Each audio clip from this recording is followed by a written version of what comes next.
Let's talk about the dating game. Is the earth thousands or billions of years old?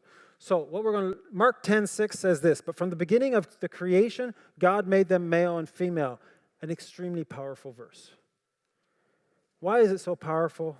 Well, it's so powerful because Jesus is speaking it. Jesus is the Word, right? In fact, in John 1, if you read it carefully, you'll notice that when it says the world, he's a light, the world is in darkness, did not receive him. But if you look at the context, they're talking about Jesus as creator is what they're not receiving, as well as Messiah. But they're not receiving him as creator because it's all about creation. He's the Word. He created all things.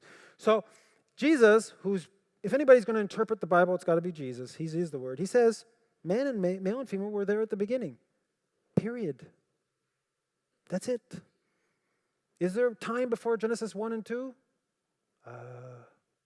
If male and female were there at the beginning, the answer is no. I mean, it's just logical. Or you have to say Jesus didn't know what he was talking about.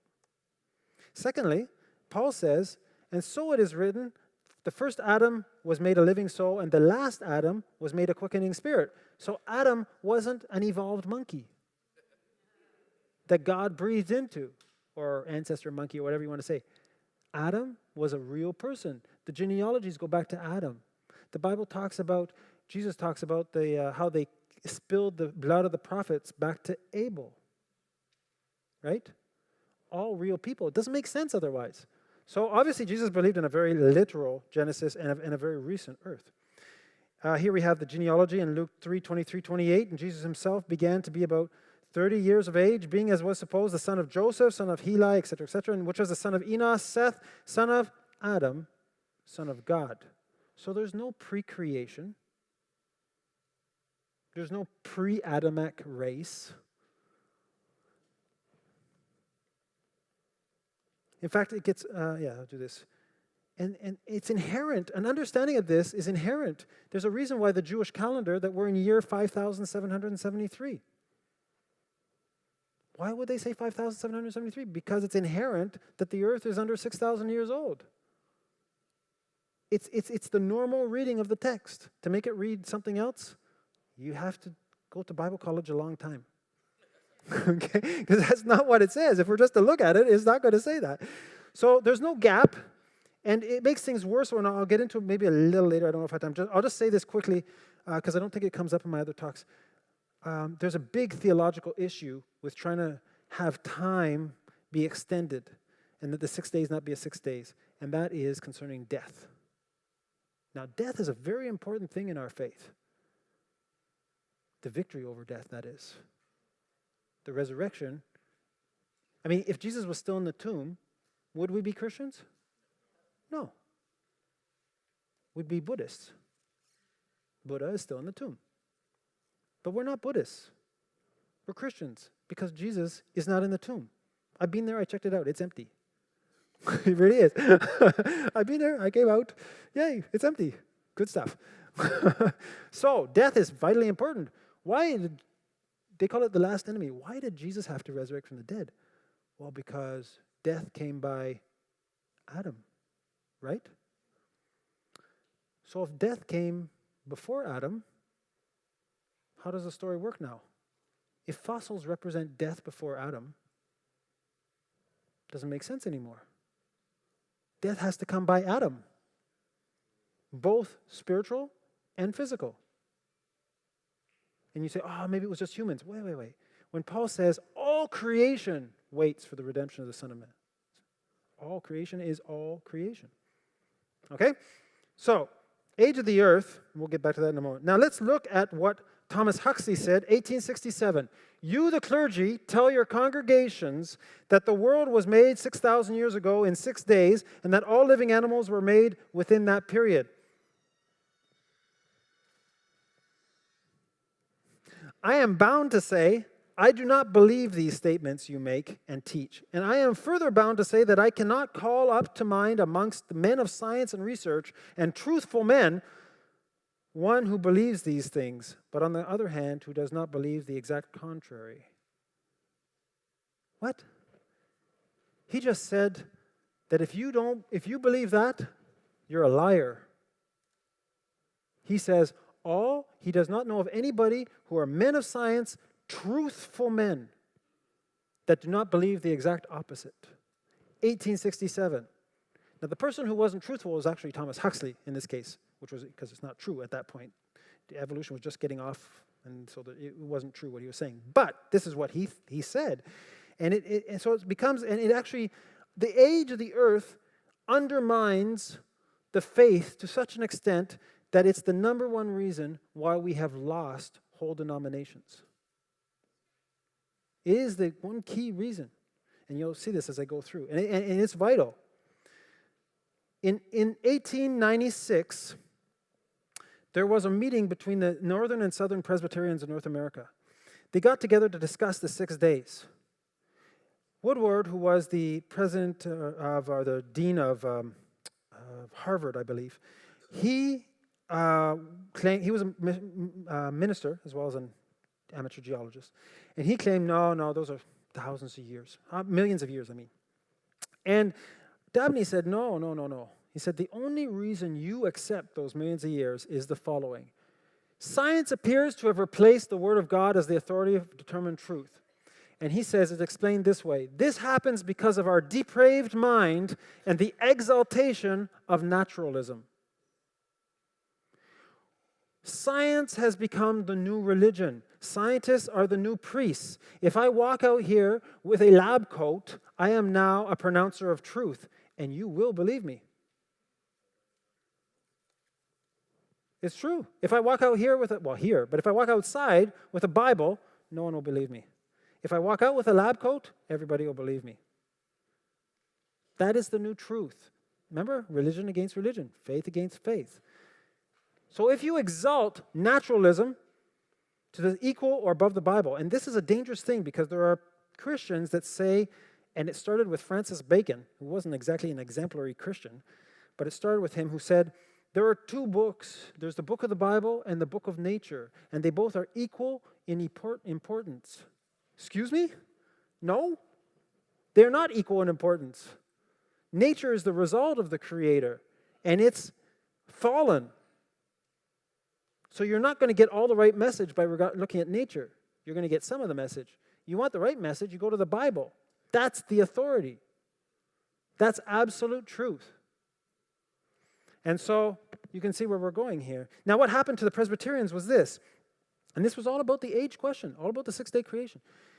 The Northern Presbyterians said, we're going with Woodward, and we're not accepting that. And so Genesis, therefore, becomes what?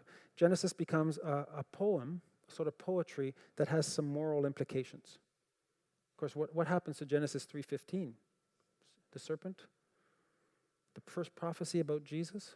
What happens? Is that also an analogy? Where do you stop? Where does it stop being an analogy? How about the global flood? Oh, if you don't believe in the 6-day creation, I can guarantee you don't believe in a global flood. Oh, so Noah is just a story. Oh yeah, they took it from the Babylonians and Sumerians. They just adapted it to the Bible. Really? But we baptize people because of the flood. Jesus said in the final days it's going to be like in the days of Noah. If Noah wasn't a real person, what does that mean about the final days? Right? You can see there's an issue here. But then you don't stop there. Where are you going to stop? How about Tower of Babel? No Tower of Babel. In fact, you're going to go all the way to Abraham before you're going to start saying it's real history. You've taken off the foundation. Remember Psalms 11:3 last night? What do the righteous do when the foundations perish? So, the Southern Presbyterians said, no, we believe exactly what Genesis says. What's the result 100 years later? The Northern Presbyterians are a social club. The Southern Presbyterians developed evangelism explosion and have brought over 22 million people to the Lord. That's how important, I believe, the age question is. Okay? Uniformitarian geology, it's the most effective weapon ever launched against the Word of God. If you look at Luther, Finney, and Calvin, these were important people, but Lyell came up with this idea, and that went against what Luther and Finney and Calvin were saying. The present is the key to the past. And this is all about, but the present cannot be the key to the past. It's the Bible that's the key to the past. Present, there's been catastrophes. Worldwide flood is going to change things really quick. Babel's going to change things. The fall of man, remember roses they all of a sudden have thorns. Agriculture becomes much more difficult. Many things change at the fall. So the present can't be the key to the past. But that's what Lyell said, Charles Lyell. And look what he said also. He said this: I had conceived of the idea 5 or 6 years ago that if ever the Mosaic chronology could be set down, set down, that means put away with, without giving offense, it would be in a historical sketch. That's very Old English, but what he's saying here, he said, if I could create a story that could replace the Moses story, the Genesis story, that's what he wants to do. He said, I want to create a sketch. I want to create a story. And that's exactly what he did here in the Principles of Geology in 1830, and he went around the world trying to get evidence for these long ages. Now let's look at and that was the beginning of the idea that eventually got up to billions of years old, being the Earth being 5 billion years or 4.67 billion years old. And the Bible, of course, talks about thousands of years. So let's see what the evidence is. I like doing science, and let's take a look at this. That's why I was brought here. So this is the imaginary fossil record. I call it the imaginary. The idea in your textbooks is that you have trilobites. Remember that Cambrian explosion? All these things start appearing here. And then throughout, in other words, it gives you the idea that if you just dig down, you're going to find these fossils in this order. That is not true, actually, but that's what they want you to think is true. So let's go into this in a little more detail. All fossils are in sedimentary rock. I have fossils here. We'll talk about some of them. Normally I have much more, but on the plane it's a little difficult. These fossils are all, no matter what color they are, they're made in sedimentary rock. And sediment cannot be dated. Why can sediment not be dated? Because it's a mix of rock, right? It's mud. So you can't get any good dates out because you don't know what part of the mix you're dating. So there is no fossil that's ever been dated. You have to date other types of rock that are around, hopefully nearby the fossil, igneous rock or granites or something. You have to date something else. You can't date the fossil because at least not with mineral dating, because it's sedimentary rock. So that's the first thing to note. Okay, now, how do we date rocks? Let's start with where these dates come from. This is straight from an encyclopedia. It says this: to date a rock or rock formation, it is essential to be able to figure out where it fits in the geological column. Sedimentary rocks are easily dated by the fossils they contain. What? Let's read that again. Get your thinking cap on here. Sedimentary rocks are easily dated not by radiometric methods, but by the fossils they contain. Microfossils. There are about 10 microfossils, or maybe a bit more. One of them is a trilobite that is supposed to have a specific age. Okay, so they're being dated by the fossils. All right, so let's keep going. To be able to reconstruct the history of the Earth is within the realm of geology. And to do this, one must be able to control time, that is, to date the events. Relative geological dating relies basically upon sedimentary rock formations. So we need to look at those formations of rock to find out where they fit in the world, now across the globe. So to establish a global time frame, it's necessary to make correlations between one region and another. So we find one type of sedimentary rock in Nova Scotia. The same type shows up in England with the same microfossil, and we're going to say it's the same age. Fossils are a precious tool to do this. In other words, it's not really based on the type of rock, but on the fossils that are contained in the rock for the age we're going to give it. This is important. Now, have I mentioned anything about radiometric dating yet? I've just mentioned fossils. Two sedimentary rock formations containing the same fossils are the same age. Okay, this is what they do. All right. Now, the question that should be running around your head is, how do you know the age of the fossils? That's an excellent question. They call it absolute dating, which it isn't really. The measure of the radioactive isotope radiogenic, that's just isotope, that means radioactive dating, in a rock where we know the initial concentration permits us to determine its age. Woo, red flag. We have to know what? The initial concentration. Likely no one was there 4 billion years ago when that rock formed to measure the initial concentration. So right away, we're nullifying the initial need for that to be absolute. Okay? The combination of these, so what do you do with that since no one's there, almost ever, to do this? Well, then you have to find another way of calibrating. So what do? The combination of these processes, dating by fossils and isotopic tracing, permits us to imagine, and imagine is a good word to use here, evolutionary scenarios of what happened on Earth. Okay, so what they've said is basically, if we use radiometric dating, we need to know the initial concentrations. We don't know the initial concentrations, so we're going to have to look at the fossils that are nearby, the rocks, the fossils, and because we know their ages, that'll tell us if we're getting the right dates or not. But how do we know the age of the fossil? The sediment? But how do we know the age of the sediment? The fossil. Because what's happened is they've just said this fossil is 600 million years old. How do you know that? It didn't come like with a label. So there's a problem. There's a circular reasoning that happens here. And you can't tell how old it is because radiometric dating has a lot of issues, as I'm going to show you in a moment. Okay. Now, if you didn't believe me, this is carbon-14, but I think it's the same type of process. Look at, this is a sample. So you send in a sample to a lab. This is a sample sheet from a lab. And look at the question. You can't see it. I'll read it at the bottom. You have to put in at the bottom, expected age, and please provide any previous C14 dates and relative and cultural paleo-environmental information. In other words, we'll date this, but you tell us how old it is before we do. Wow, no wonder it comes out right. Isn't that amazing? Okay. Now, this geological column would represent a cross-section through the Earth's crust. Youngest rocks at the surface and oldest rocks at the bottom. That's what they want you to believe. It's supposed to represent the total sedimentary activity of all ages, and textbooks suggest the column would be at least 100 miles thick. But is the column a real fact or a hypothetical classification scheme used to support evolution? Is it a real fact? Does it exist? Well, let's take a look at that very quickly. It would consist of 10 layers. Remember, 10 microfossils? Doesn't matter with the rock, just for fossils. All 10 plus layers can be found in very few locations, less than 1% of the Earth's surface. How come? How come something that's been going on for billions of years can't be identified more than in 1% of the Earth's surface? The worldwide average thickness of the column is 1 mile. But if we were to have present accumulations of sediment over the time frame they're talking about, it should be 100 miles thick. But it's 1 mile.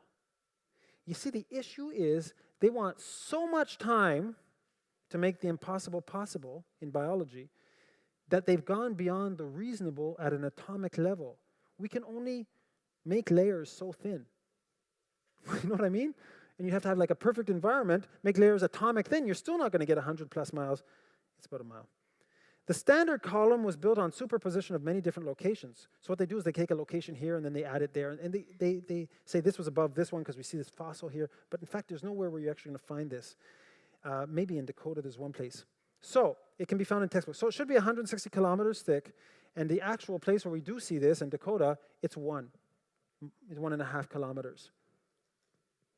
So it doesn't match the model. Now let's take a look at the strata. So the strata, remember, is supposed to represent time. If that's the case, we have some real big issues. We have what we call the Great Unconformity. So if you look here in the Toro Weep and Kebab formations in the Grand Canyon, you see these rocks here. See different color, rock, easy to color because you can see the color. The problem is, for an evolutionist, the bottom rock and the top rock, the Dox formation, the darker sediments, they're supposed to be 1 billion years old, and the top part is 500 million years old. How do you get absolutely no erosion for 500 million years? You can't even put a piece of paper between the two. It's not reasonable to say that this non-conformity represents 500 million years of time. There's actually no accumulation. It's gone. There is no 500 million years. Doesn't make sense. It would seem to represent something laid down really quickly, wouldn't it? It didn't have time for erosion, a water event. How about this one? This is in, if you want to take a look at some of there's a friend of mine, Canadian, called Ian Juby, Juby. I would really suggest, go out on the internet. I think his code name is Wazulu, but if you put in Ian Juby, you'll find this stuff. He has a TV program that he does in Canada, well, it's on the internet, called Genesis Week, a weekly program, and he has video rants that are just hilarious. And he explains this stuff really well. And these are actually pictures Ian Juby sent me of. He actually went out there to look at this stuff himself and took a video camera, just walked around with it. It's not the best thing to do mountain climbing, holding a video camera. I'll explain why in a moment. Okay, so here's an issue. This rock's 75 million years old, and this one's 520 million years old. And yet it's just one on top of the other. If we look at this, the Yanuska Mountains in Banff, Canada, that's what we just looked at, the Yanuska Mountains. If we look at here's close by, you can see there's really there's no slickicides. So slickicides are when rocks, what they say is that rocks they moved over these ones. Well, when rocks move over things, they sort of scrape them up. And they call these slick and slides. But there are no slick and slides in this rock. So it doesn't show any evidence of having slid over the other rock. Castle Mountain in Banff, Canada, 600 million years, 200 years, 400 million years missing. Where's the contact line? There's no contact line. It actually just melds one into the other. Would mean it's the same time. Here's in the Grand Canyon. You see these formations, hundreds of millions of years difference, and yet it goes from the lower, middle, lower, higher, lower, higher, lower, higher, lower, higher. And so what you actually have is a mixing of the two. That would simply mean that this is the same age as that, not a slow deposition over time. Now, the theory of the old Earth is this, that the Earth is 4.6 billion years old and 37 seconds. Very precise, isn't it? It's the central dogma of evolution upon which all evolutionary theory depends. In fact, I can guarantee that if you talk about the age of the Earth, as I do, somewhere along the way, someone's going to explode. I call it exploding. They take bets when I'm in France. We'll see what happens in this trip. Every time I've gone to France, there's one professor at some point who's going to lose it. Just starts screaming and running out the door. Just loses it. He can't control themselves anymore because this is too powerful. When you show the Earth is young, everything falls apart. It's gone. Very powerful. Consequence, there's a deep interest and motivation in maintaining the ideology of an old Earth because the central dogma. Let's look at these radiometric dating. So, if we take potassium to argon, we'll get to carbon-14 later. That's an organic method. Potassium, argon, so the function is to date volcanic rock. Remember, we can't date sedimentary rock, we can't date fossils. So, we're going to date volcanic rock. And we can look at potassium. So the idea is you start off with potassium, radioactive potassium, in the rock. Now, it would be good to know the initial concentration. You have to make some guess. And it'll change over to calcium and argon. Argon is a gas. And so what you do is you measure in the rock the amount of argon, the ratio of K40 to R40, and they estimate it takes 1.3 billion years for half of the K40 to be changed to non-radioactive and the argon. So in other words, the idea is you start off with no argon, just potassium 40, and then if you have half ratio, then you've gone over 1.3 billion years. Okay, sort of like a sundial in a game, very much like a sundial. Problem is you don't know how much is there in the initial element. That's a big problem, as you'll see in a moment. So the rate of degradation must be really known. We really need to know this speed. Is it really known? Keep in mind, you do a test for 4 months and you extrapolate 1.3 billion years. May have some levels of error that are unacceptable. There must be no incorporation of the daughter element, because if you get extra daughter element in, it's going to look artificially old, isn't it? Right? And that's going to become important in this method. The system must be a closed system. So during all this billions of years, you can't have leaching, you can't have changes of temperature, you can't have changes in pressure. So your rock you're testing, that's lava rock that's come out of a volcano, that's been in the crust of the earth, mustn't have changed over 1 billion years. Is that a reasonable criteria? Should we be asking a few questions here? The problems are, first of all, the elements in potassium, argon, we know they can migrate. We know they move. Potassium is a fertilizer. It better migrate. It uses water. And so heat, erosion, water intrusion, in fact, they notice that the mineral itself can absorb argon under certain conditions. So if you have 1,300 degrees Celsius, It'll absorb at 1 atmospheric pressure, 0.33 ppm. What's the significance of that? That is, a rock with an average concentration of potassium-40 would be given an age of 570 million years if it contained only 0.1 ppm of argon. But the rock itself can be shown to absorb 30 times that, just if there's argon around. So we have some questions to ask about this dating method. 80%, they tested this, 80% of the potassium contained in a sample leached out just with water flowing over it. So you need a rock that's in a desert for 1 billion years. Is that reasonable? So what happens is that when you have water, the argon sticks around, the potassium goes, and your rock becomes instantly old in no time.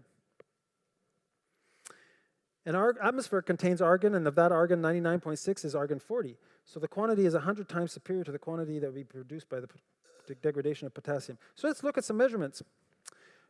This is Mount Gurahu, and there's been 70 eruptions since 1839, 17 eruptions since 1954, and stronger eruptions since 1975. So we're going to measure where we're there. So we know this. These are samples. We know they're less than 50 years old. We know that, okay, because we've been there. So the real age is less than 50 years, 100% certain. Okay? Now when we take those samples to a lab, what do we get?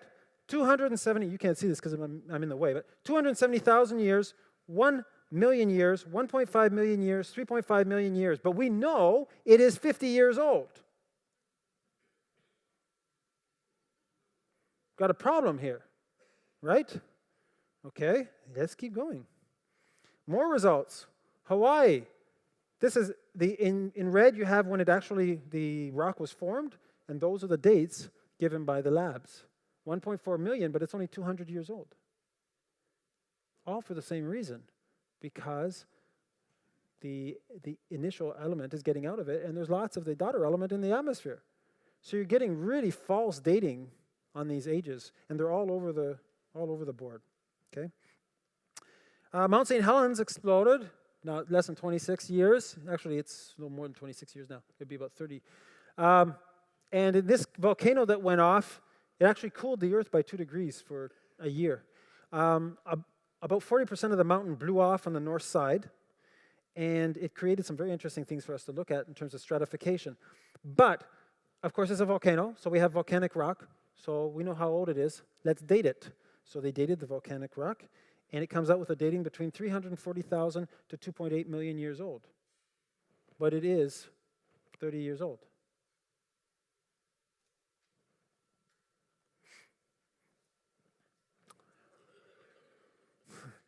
We got an issue here. We got something to look at. Okay. Now, in the uranium lead dating, which is even supposed to give older dates than potassium argon, there are 28 different changes that take place before it gets to uranium lead. And here's something that happened that was very interesting when this was presented.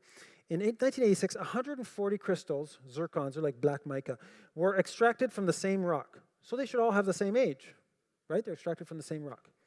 And they dated, this was published, they dated these rocks. But the results were so widely dispersed that they threw out 139 of the 140 and kept one. And they published with the one. Wow. How did they know the one was right? The magic of relative dating with fossils. The one fit their model. So it means they've already decided the ages beforehand. The one giving 4.3 billion years old, that's the one they took. It wasn't due to fossils because they already had decided how old it was. So when I presented this and similar criticisms, said the person writing this, Alexander Williams, of the isotope dating method to a gathering at the Lucas Heights Scientific Society in Australia, the only response came from the chief of the division responsible for the dating. He says this, "Do you have a better dating method?" And I said, "No." And he appeared satisfied with that answer. But can you ride a bicycle into the past simply because no one else has a better time machine? Of course not. In the same way, it's absurd to argue that an inadequate method is adequate because nothing better is available. They only hold on to radiometric dating because they need it to go against the young Earth. It's part of their dogma. Now, there are things that creationists have looked at in terms of why it's giving dates that are older than 10,000 years. Okay? and it is, and there's some ideas about that, but the datings themselves are not, they're all over the board, as you can see. Not really dependable. Now let's look at the young Earth. What do we have in terms of young Earth? Well, first of all, there's presence of carbon-14 in all geological strata. Now that's bizarre. We're going to look at this, the degradation of the Earth's magnetic field. We're going to look at the erosion of the continents. How are we doing on time? Okay. You still got 45 minutes to fast. You're becoming very spiritual by the minute. You can see your inner man is becoming stronger. Okay. I shouldn't have said anything. You would have thought of it. Anyway, okay. Carbon-14 works the same way as, well, sort of the same way as mineral methods. The idea is you have radioactive element that degrades into or loses its extra energy and becomes a lower energy value.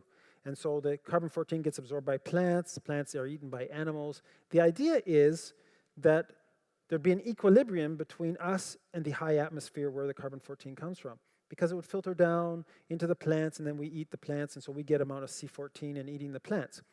Now, I don't have time to go into it, but actually this has come under a lot of attack recently, and this hypothesis may be totally invalid. But for the sake of the argument of what most people, this is very new science, it's coming out, and some people are really questioning the carbon dating being valid at all for anything beyond 2,000 years. But let's pretend it is valid for the sake of argument. What we do know about carbon is that it disappears really quick. Has a half-life of 5,730 years. So when you get to 5,730 years, you are at half, and then you're at a quarter, and then you're at an eighth. You understand what's happening? Divide by half each time. So you get lower, lower, lower, lower, lower, and then you hit, well, basically zero. And so when you're around 50,000 years, you basically don't have any more carbon left. So if you find carbon-14 in a sample, it's come from two places. Either it's contamination, or that sample is under 50,000 years old. And if you have a substantial amount of carbon, it's probably under 10,000 years old. Look at the curve. It goes down really fast, and that you've got to be measurable, and we're really low rates already here. We're only at 20%, and so we're getting into really low rates of carbon-14. So, now that you understand everything about carbon-14, okay, in the scientific literature, like radiocarbon and nuclear instruments and methods in physics research, they have measured over 15,000 samples throughout the years, and they all have carbon-14. Coal, wood, natural gas, carbon dioxide wells, bones, seashells, and marble. And what's fascinating about this is they all contain substantial and comparable quantities of C14. If they contain comparable quantities of C14, it means they have the same age. Now, coal is supposed to range between 40, 50 million years old to 300 million years old. How could it have any carbon-14 in it? And yet it does. Could it be contamination? Strange, because the laboratories are designed to remove all contamination. Very, very strong processes, very strong acids are used to get rid of contamination. So it's not contamination. So we have a good level of confidence. And in fact, there was the RAPE project, which was creationists getting together, and scientists, and 8 of them, I believe. They studied this, and they, amongst other things, they measured the amount of carbon-14 in coal and in 10 coal samples from 50, 100, 300 million years old, supposedly. They tested in a worldwide reputation laboratory. And the results you can see in the graph here are basically you have it centering between 0.2 and 0.4. So you have substantial amounts of carbon at a very young age, if you remember that graph I showed earlier on.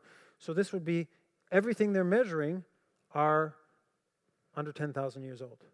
And yet it's supposed to be 50 and 300 million. Fascinating stuff. Contamination error were taken into account. So in conclusion, organic material coming from virtually any stratum contains a comparable level of C14, C12. The direct conclusion is that geological strata were formed rapidly and recently, as would be expected from a recent global flood scenario. That's why this afternoon, at the same time as Dominic's doing his workshop, I'm going to be doing a workshop on the global flood, where we take a look, is there evidence for a global flood? Now let's continue about the young Earth age. So what else we have? We have degradation of the magnetic field. So the Earth has a magnetic field And it basically shows the Earth could not be more than 20,000 years old. The Earth's magnetic field basically looks like this. We have a dynamo. We don't know how the dynamo works, by the way, to this day. 100 years of research, and we don't know how that dynamo actually produces what it produces around the Earth. But we have this shell of electromagnetic particles. It's how your compass works and knows where north and south is. Now, you can only put a magnetic strength, a field so strong until things start becoming liquid. They just start to fall apart. And if we measure, we know this, that the, let me go here. Okay, let me just get past it. Okay, we know this since 1935, that the electromagnetic field is decreasing 5% every 100 years. We know that. So this is an easy calculation. Let's go backwards, 5%. Increase it by 5% every 100 years. You can see that number is going to get big really fast. In 2000, they remeasured it. It's 1.4% over 30 years, about the same thing. Final results, half-life of 1,400 years. That's interesting. So you have this curve going down. Well, it's not a curve so much. It's a line going down. That's 1970 to 2000. So it's getting weaker and weaker and weaker. But how long can you go backwards? Well, let's put the graph up. I think I did some calculations here to show it. Going here, I think I have writing. The rate of energy loss is just too fast for Earth to be millions and billions of years old. If you look here, this is in Gauss, the way they measure magnetic field, 965.31. So you go up, that's minus 800. This is like Isaiah time, minus 2,200. This is around, this will be just after the flood. We're already much, much stronger than we are now. You keep going back, now we get into some problem. If you go back like 19,000 years, 20,000 years, you have the electromagnetosphere of a star. The Earth isn't going to remain coherent in its core. That's not feasible. If you go back 50,000 years when Neanderthal was supposed to be roaming Europe, that number is so big, I'm not even sure it's possible. It just doesn't make any sense. Well, they say, yes, but there were cycles. Wait. Their cycles of magnetic change are 26,000 years. So I'm within the cycle, and it's too long. Now we know that there are quick changes, but it doesn't make any difference. You can't have what we have right now. There's no evidence that it's any different. It's just a straight measurement. It's going down 5% every 100 years. This would limit the age of the Earth to just a few thousand years. Even if we doubled things, let me see, even if I said there were 10,000 years as a half-life, it still would limit the age of the Earth to 160,000 years. Dinosaurs are supposed to have disappeared 65 million years ago. Something doesn't make sense here. Straight observations. This picture I took when I was in Switzerland, they laugh at me when I do conferences because I'm always looking at rocks. So they took me, in France, there's a famous windmill where they wrote Le Chèvre de Monsieur Séguin. And this is a well-known literary book. And so they thought, let's take them to see this well-known place and everything. And I'm really fascinated by the windmill because the blocks in it are full of fossils. And I'm looking at this, and they're like, oh, look at this. What's he doing looking at the walls? So I'm really, like, even when you walk down here, you can get all kinds of fossils in the rocks. I have a great time here. So in Switzerland, I'm driving with the pastor through the Rhone Valley, and all of a sudden I see this. And I say, we're going there. Now, I sort of forgot we're in the Alps, and going there looks close, but it's really, really far away. So it took us about an hour and a half to get where I wanted to go. And so here we'll get a close-up of this particular cut. Now, if you look at this mountain, oops. Oh, I thought I'd had it traced out. This mountain has been folded like a sandwich. Can you see the strata here? They actually go right around 180 degrees. How do you fold a mountain? How do you not crack it?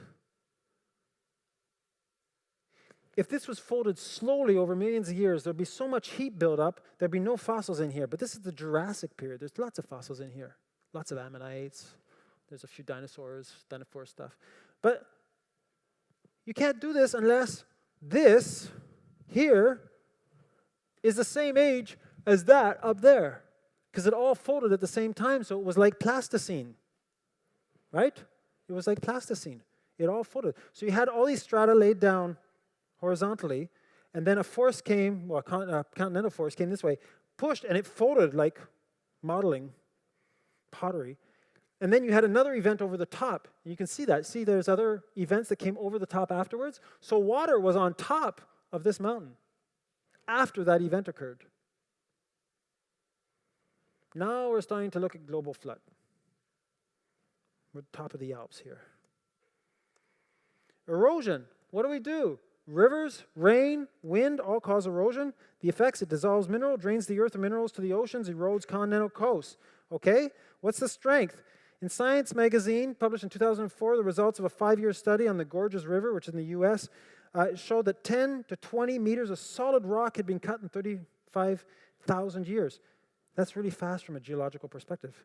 So how much rock can you cut in 1 billion years? You cut the whole continent.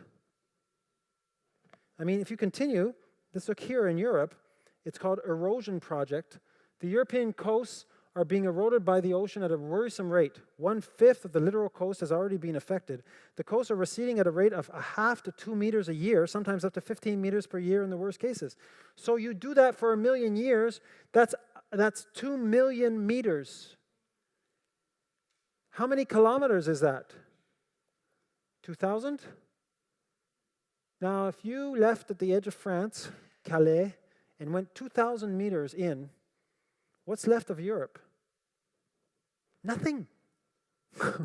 In 1 million years, you have no more Europe. See the problem of trying to make these really long processes? If we look at the processes that are happening today, they're going way too fast. What the key to the present shows us is that things happened at a different rate in the past, because we just saw all those strata being built, different processes. But if we take what's happening today and go backwards, it just doesn't work with these long ages. Some estimates from geologists show that the North American continent will be completely flat in 10 million years. 10 million years is a ridiculous amount of time.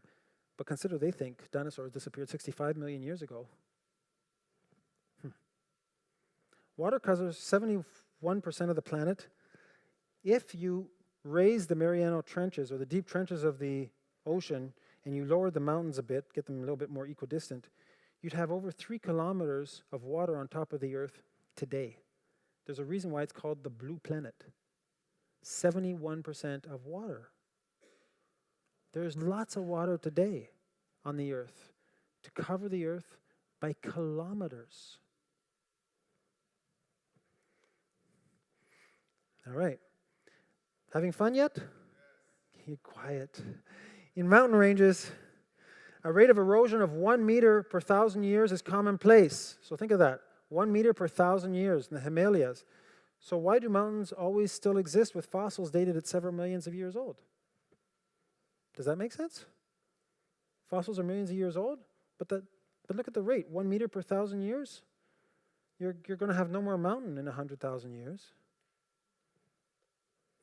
Millions of years? No. This shows that the earth is young. Sedimentary strata of all ages are perfectly conserved in mountain regions. Where's the erosion? You notice when we look at the strata, it's flat everywhere. Now, it can be folded, but you understand strata between strata, they're always flat. They may be tilted, but they're flat. There's no erosion. But if you go outside and look at what water does, you see riverbeds, you see cut-throughs, you get a good storm, typhoon, you get these things, it just wipes out, just digs through. Water, there are situations where we can see where there's been large floods that I'll talk about this afternoon, where the water sees a mountain range and says, oh, a mountain range, whew, cuts right through it. That's the strength of water. And you look at the strata, everything's flat. I like to ask my evolutionary colleagues, where is the countryside? When I look at strata, there's no countryside. There's no nice hills. There's nothing. It's just flat. What, the dinosaurs were walking around in plains worldwide? And then they drowned? It's not coherent. It is coherent. Other things, salt. How are we doing in time? We're doing good. Quantity of the salt in the oceans, would limit it.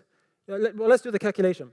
14,700 millions of tons of salt are in the oceans of the world. Who got to do that calculation? Don't ask me.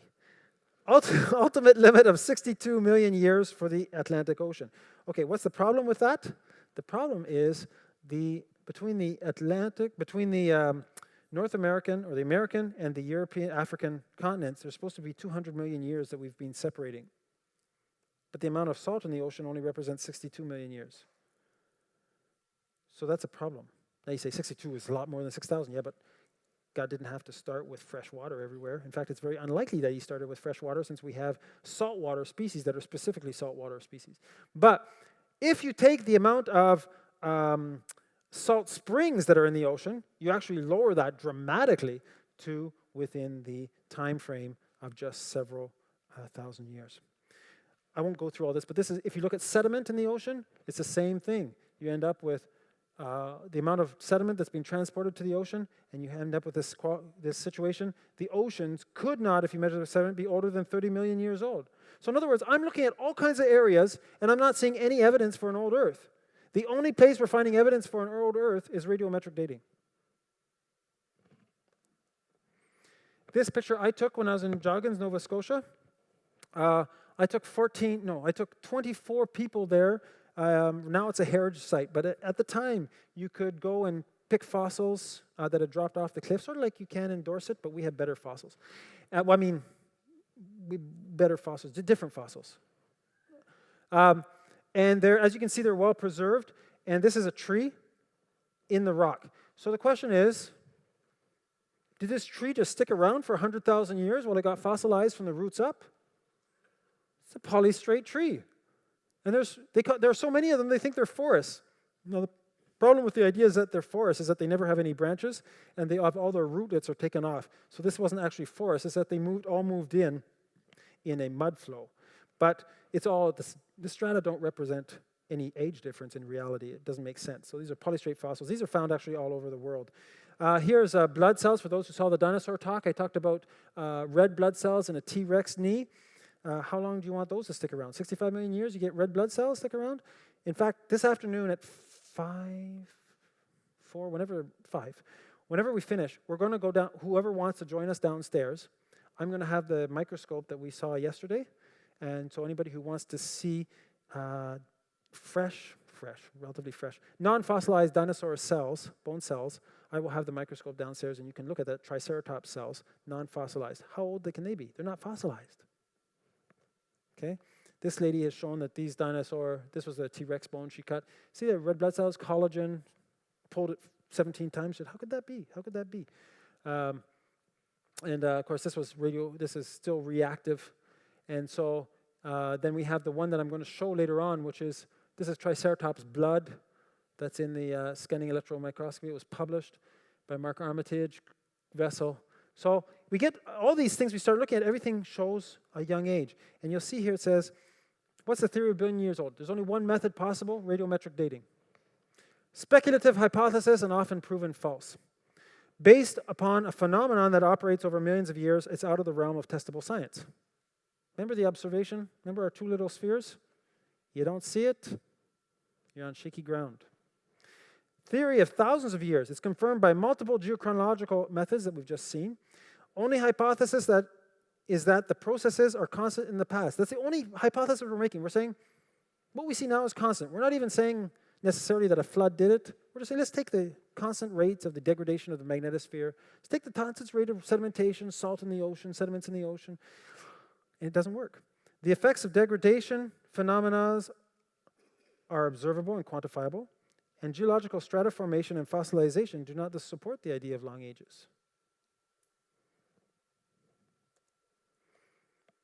John 8:31-32. Then said Jesus to those Jews which believed on him, if you continue in my word, then you are my disciples indeed, and ye shall know the truth, and the truth shall make you free. See, we need to Jesus gave us a mission to bring the good news. And the good news is that God created us recently, just like Jesus said. And he had a plan for everybody. That's good news. We're not here by mistake. And things are matching up with what the Bible says every day. And the Bible indicates that it's a recent creation. If you look at Exodus 20:11, which is part of the Ten Commandments, what does God say? He says, God created in the beginning, in 6 days, God created everything, the I'm thinking it in French. I've got to remember it in English. Someone get out Exodus 20:11. Someone must have a Bible here. Come on. Who's got a Bible? Does this mic work? I want someone to read it in real English as opposed to my English. So find someone who has a Bible who will read me Exodus 20:11, who has a good voice. Who has a good voice? But who has a Bible. Okay.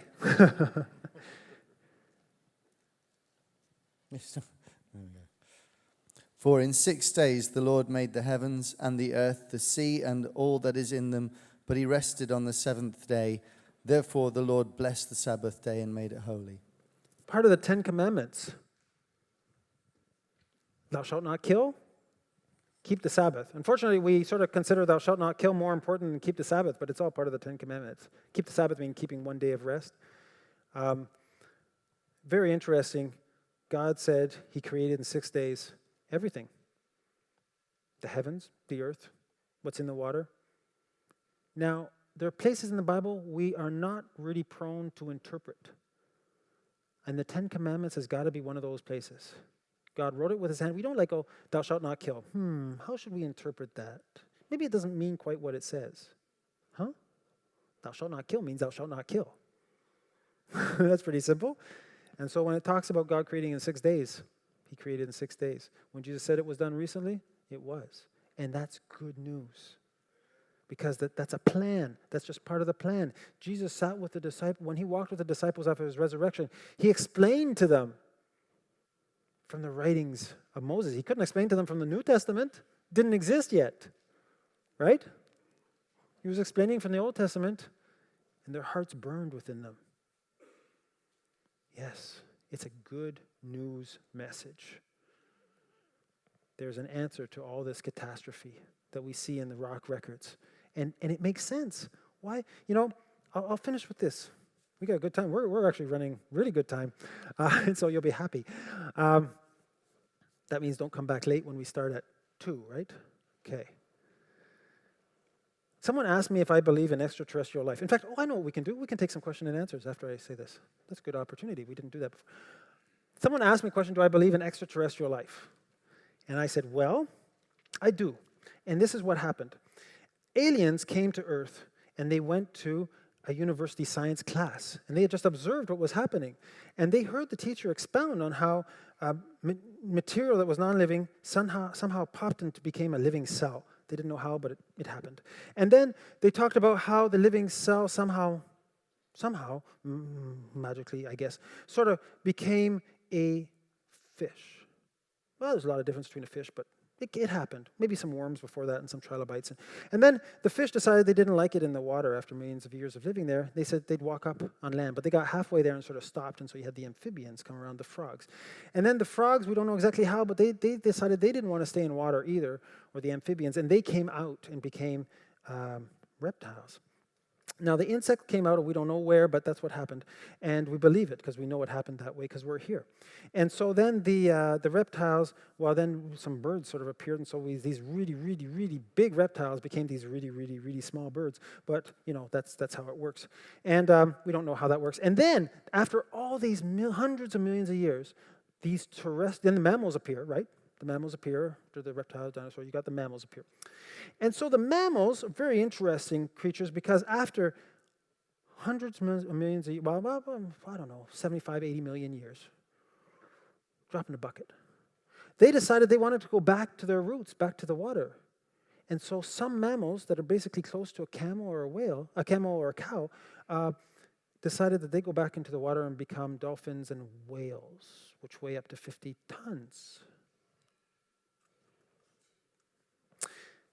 And then the process goes on, and then, of course, you had monkeys appear, and they somehow walked out of trees, and the grass was too high after an earthquake in Africa. And so because, just like giraffes, their necks grew because these were higher up in the trees, the grass was too high in the savanna, and so they learned to walk upright, and they became humans.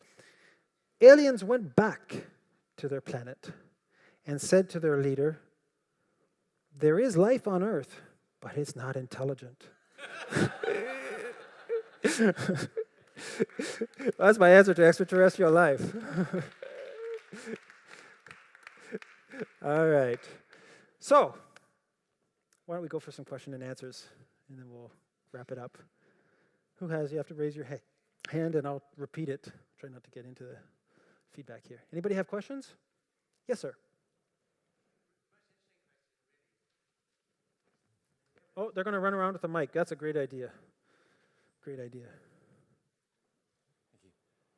I mean, the evidence that you've given points unmistakably to creation. And I think you mentioned that even in North America, most people in their hearts don't believe in evolution. We have to find a way of making it presentable to the people. I mean, the scientists are just sort of winning, and the media people seem to be winning the battle, really. But we've got to find a way, through prayer, I think, of overcoming it. I think one of the things, we tend to talk about fossils and all these very clever things, and people get a bit switched off because fossils, only a few people know anything about fossils, really. But there's lots of really, I mean, perhaps there are lots of really straightforward things that everybody can understand. I mean, if we had developed from gorillas or from apes, we should see apes everywhere. It's not only fossils. We should see them in Tesco's. We should see them we should see them on the beaches. We should see them on the mountains.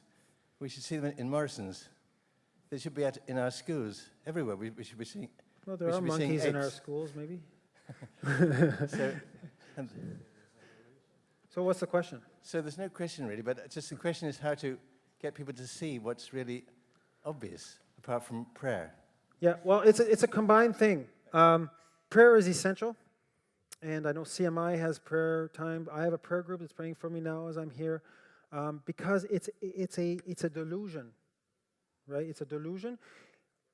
I believe that it's part of the end time delusion that even the elect can lose their faith, because we've seen many of the elect lose their faith associated with evolution. I'm going to tell you a story that your pastor told me. Now, he's probably upstairs, right? He's watching. He's watching. So you have to run down really fast if you're going to correct me. He told me that he was in the Philippines and he was working missionary work, and he'd seen a lot of active spirituality in the streets and occultism and stuff. And when he came back to England, he was struck by the spiritual hardness on people's faces in contrast to where he was. And he asked God, why is there this spiritual hardness? And God gave him one word: evolution. That's a powerful thing. It's a powerful testimony. And that's how strong that delusion is. But the reason why people believe that is because they don't want to believe in God. Remember my percentages? The reality is the evolutionists are in the minority. They just happen to control the universities, and they control the jobs of certain levels of, a lot of us don't work in evolution anyway. And there are a lot of creationists out there that are scientists that don't admit it because they'd lose their job. As Mark Armitage did when he published on the dinosaur cells, and within 3 months he'd lost his job. And he was published. So it's a dangerous thing to come out and say, I'm a creationist. Oh, then you're out of this university. Even now, they have to use the Supreme Court of the U.S. to dictate what you are and are not allowed to ask in a science class in the high schools and colleges in the U.S. Since when was science education have to be dictated by legislation? That is something special. That's because their arguments are so weak. It doesn't make sense. You look around you. Where's the country? See, what I would do, answer your question, how can we make it easy? Were you there last night? Oh. Then maybe pick up the video, prove that God exists, or something that the church will put on the website or whatever. You use the logic. There's matter. You either believe in two things: eternal matter or eternal intelligence that's non-matter, as in creator, spiritual creator. If you believe in eternal matter, you have a problem because matter degrades. Everybody can understand it. You can see it happening. So matter can't be eternal, so there's only one other choice. You believe in long times in strata? How come there's no erosion in the strata? I never thought about that before. You want us to come from monkeys? I'll explain this afternoon. Oh, okay, or from the ancestors of chimps? Sort of looks like a chimp anyway. What? How do you get them to walk upright? I don't have to prove their theory wrong until they prove it's right. Remember that. If you come out of here with one thing tonight today. Come out with the onus is on them to prove their theory. Because when I look around me, cows produce cows, dogs produce dogs, beetles produce beetles, monkeys produce monkeys, and humans produce humans. That's exactly what Genesis says. I mean, if humans weren't producing humans, I guess they'll close the windows in every hospital because we don't know what's going to come out. Some major evolutionary leap that doesn't leave a fossil. Okay? So there's lots of opportunities. The Answer book will help with that. They have lots of pamphlets out there that will help with that. CMI does. And you can see me use some of this information on my DVD where I do the debate. Because there I'm live. I'm just going bang, bang, bang, bang, bang. Quick things that people can understand. Pick up the DVD. I think it'd be useful to you. Okay. Other questions? How are we doing? We're doing good. Yes, over here. I'm a primary school teacher, and what you've been hearing in the news about Mr. Gove, our Minister of Education and everything. There's a new primary curriculum coming in, Okay. and evolution is going to be taught in that. So I think you answered part of the question in what you've just been saying, but just to make parents of primary children aware that it's going to be taught to your children in school without an option. I was actually trying to organize a field trip to see Laurence talk, and my head teacher, who is a Christian, said he was too extreme. And I don't know if anyone else thinks he's too extreme. But probably my question is, do you have any information on what happens to children from like primary age to university and college? Because I know we've been talking about these things because that's what I that's what I do with the kids. Give them both sides, let them. But most of them are creation of some kind of shape or another. Mm-hmm. What happens to them as they progress through the education system? Excellent question. The issue starts long before primary school. It starts because we leave the TV be the mother of our kids. And the TV shows National Geographic and shows PBS or whatever you have here, Discovery Channel. And what do they have on them? 3D animations of evolution. No facts to support it, but it sure looks good. And how does a 3-year-old, from looking at a TV, how does it understand how does it know that that's not true? It can't. It's looking around it. It's discovering everything. Till 6 years old, that brain's all modeling all kinds of stuff. And it's just taking what it receives as fact. And the problem is in the church, we do the Sunday schools, and we have Noah's Ark as a cartoon. We have the Garden of Eden as a cartoon. Which are you going to believe? Apes becoming men out of Africa in 3D with real actors that look the Planet of the Apes? Or are you going to believe cartoons that you're showing on Sunday? You're going to believe 3D.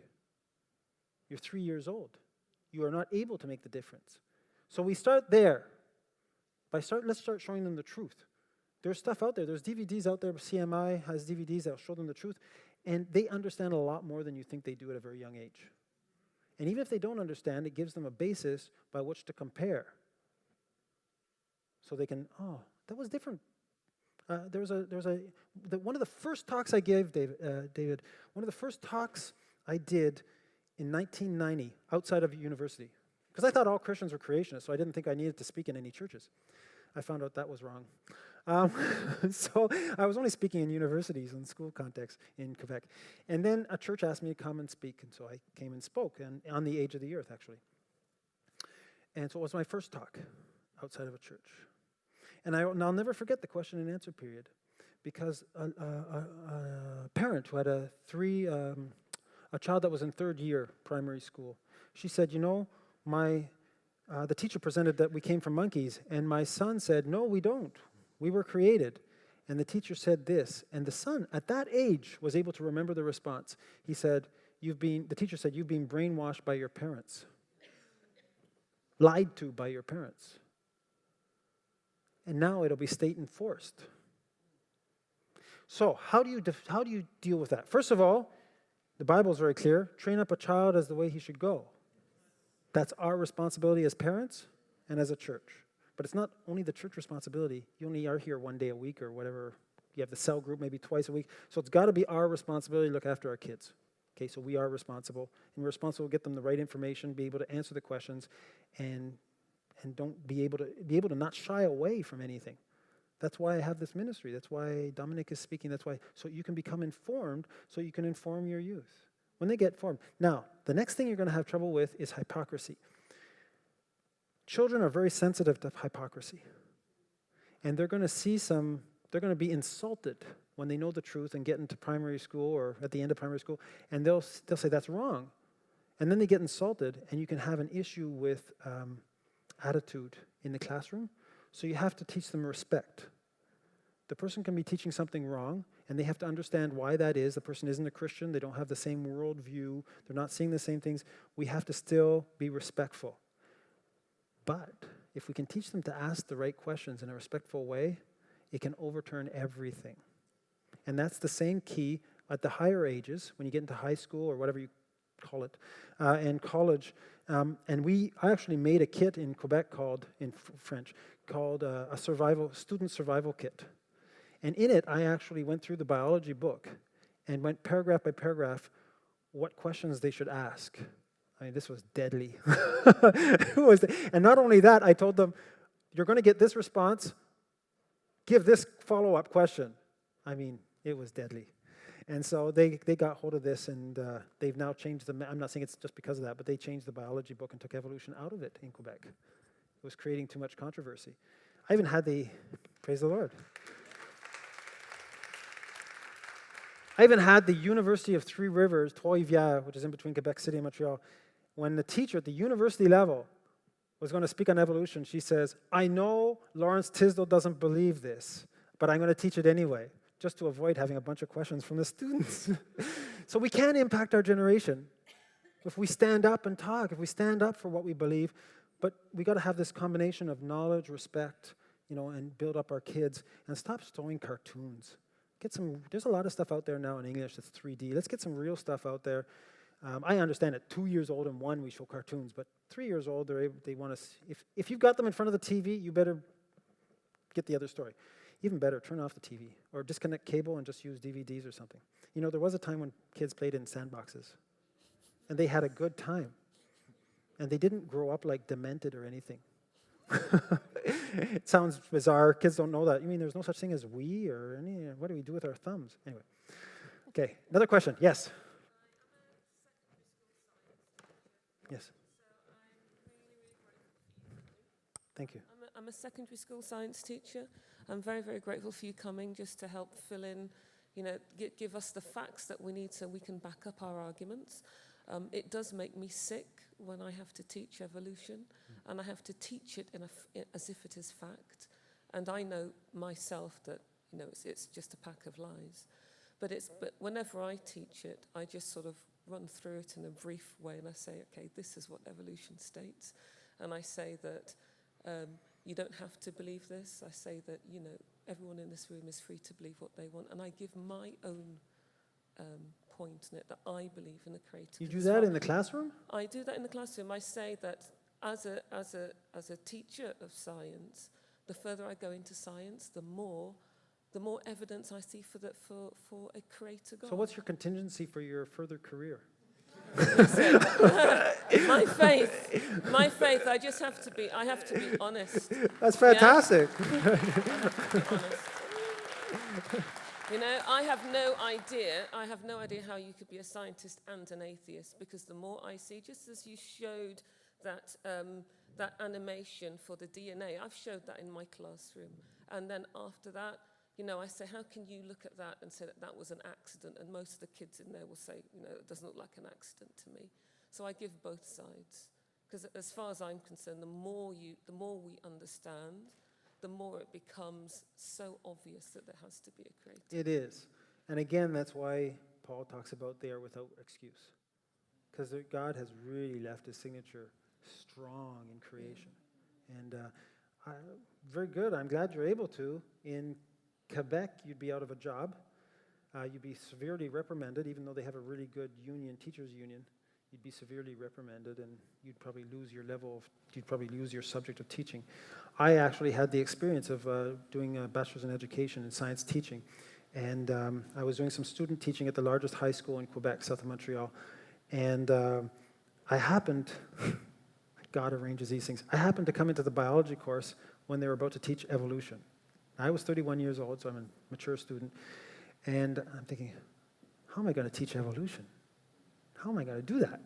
So I look at it, and it turns out the teacher was a Muslim, and so she was a creationist, doesn't believe the Bible, but she was a creationist, and she said, oh, I'm really interested about what you're talking about, what you know. On the first class, give 3 evidences for creation, then we'll do all the evolution. Does that make sense? Even the book on manual that the government gives out on how to teach on origins, it says the first class discuss multiple origins, but that's only in theory, they never actually do it, but it's there. And so I put out 3 evidences: law of biogenesis, second law of thermodynamics, and probably information. And it disappeared with all my printouts of evolution and everything. And then my class was coming up, and I happened to be going to be evaluated in that class, the first one, which is someone that gets the first class to evaluate, and it's going to be me. And my photocopies weren't showing up.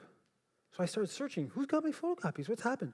We find them on a principal's desk. Written on it, creationist, problem student. So I walk into the principal, and she says, I can see you're a very arrogant person. Now, that was her first sentence. I'd never spoken to her in my life. Now, I may have some problem, pride or arrogance. I'm sure everybody, I guess, fights that a bit. I'm human. But I hadn't spoken to her. How could she know that? I hadn't even taught yet. I mean, I'd done nothing but do photo. And she said, look, if you mention one word on creation, we will fail your evaluation. Okay, so I taught on evolution. Their average went from 73 to 85%, the class average. So they really understood evolution. And when I finished, almost nobody believed it. I never said what I believe. In fact, they got really frustrated. They said, you don't believe this, do you? And I said, I can't answer that question. So they were like really frustrated. But what I did was, there's a lot of things coming out in the news. For those who read French, there's a journal called Science et Vie, which is Science and Life. And I bought the most recent one just a few days ago. And it's page after page is creationist. Oh, the model doesn't work. The model doesn't work. This doesn't work. And so all I did was get them up. Would you read this morning? This is what has just happened in science. Understanding that their science is at least 10 years old and maybe more. So she gets up and reads it, or the student gets up, and then they say, wait a second. We were just taught something different. Yeah, I said, but science changes. Your exam, you'll have to answer this, but science is changing. So it left them in that beautiful flux of science is not establishing truth. Science is trying to discover God. And there's a great new biology textbook written by Kurt Wise. It's not for sale. He doesn't have the graphics done yet, but he's giving it as a course. It's called Devotional Biology. And he's decided, instead of looking at all of nature through naturalistic eyesight, why don't we look at it through the characteristics of God? God's Trinity. God's omniscient. He's a designer. He's perfect. He's powerful. So he goes through all the different aspects of God, and then he starts looking at nature through that. And he says, wow, you can actually subdivide nature up into the characteristics of God, just as Romans 1 said. And I think, yeah, that's a really good idea, devotional biology. Because looking at God's creation should bring us into a state of worship. That's wonderful. That's wonderful. That means that you can actually use their language, but fill it with all the doubts and all the problems of evolution and just give that back to them. Yeah, exactly. Okay. We'll take one last question. Sorry, over here. You spoke a bit about the various dating methods, and you mentioned that a lot of them aren't very accurate. And I think you asked one of the questions, or someone asked, is there a better method? I mean, are scientists looking at more accurate methods for dating, or is the fact that your beginning assumption, your beginning variable is an assumption, i.e., the quantity of a certain substance at a certain period in time, however long ago, just simply flawed and makes it almost impossible? So yes, of course, they have multiple dating methods. They may have 6 or something, but how do you calibrate them? You have to go back to the fossils. And how do you know the age of the fossils? Because of the sediment. How do you know the age of the sedimentary rock? Because of the fossils. So the problem is calibration. Can't calibrate. So yeah, but the other problem is they always end up with the same dates because they've already decided what the date is, right? So we got 5 different dates. They all give the same date. Yeah, because you've thrown out everything that isn't.